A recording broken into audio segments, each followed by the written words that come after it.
One day I will travel the whole world, all the places I wished of, I dreamed of. Does this sound like you? If yes, then you should definitely keep watching because I kid you not, this will change your life. But before we get started, a big thanks to Rolf Potts whose book Vagabonding, I am sharing today. I will be for most part paraphrasing the book and telling you what I understand from it. So let's start with a story. There were two monks in some distant land and they once realized they wanted to explore places and travel, but unfortunately they had taken a vow to not live their place of worship. In the winter, they told themselves and each other, "We will go to travel when it is summer." In the summers they said they shall wait until winter. And they did so until their death. Now, you most likely have not taken any such oath.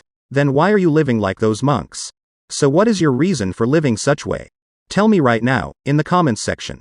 Now you will say it's the money or time. But as the author says in the book, this reason must not be holding you back. Keep watching to the end to find out why the author says so.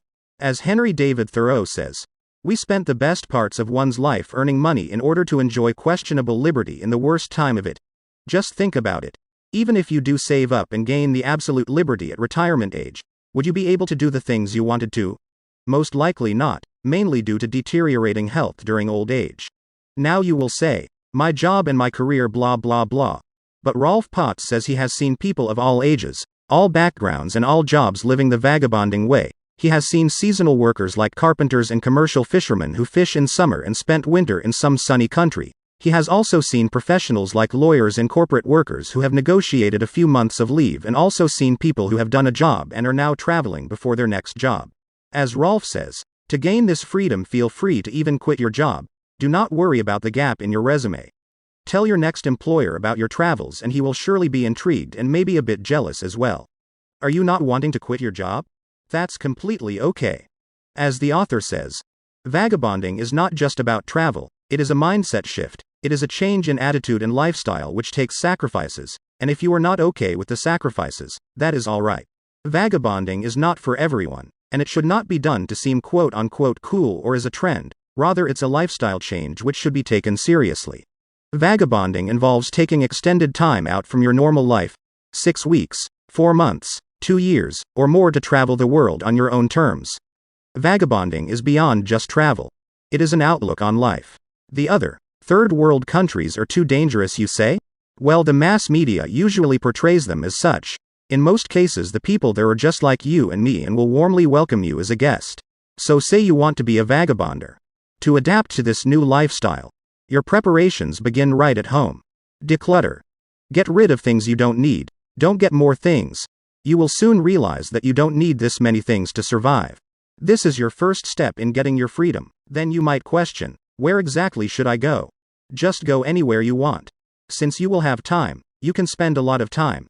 In this vagabonding outlook and way of living, you are free from time constraints. As said earlier, travel the world on your own terms. So you can stay in India for 3 more weeks just to enjoy the chai and beautiful butter chicken. You might have decided to visit it to look at Taj Mahal, but now are staying for simple chai.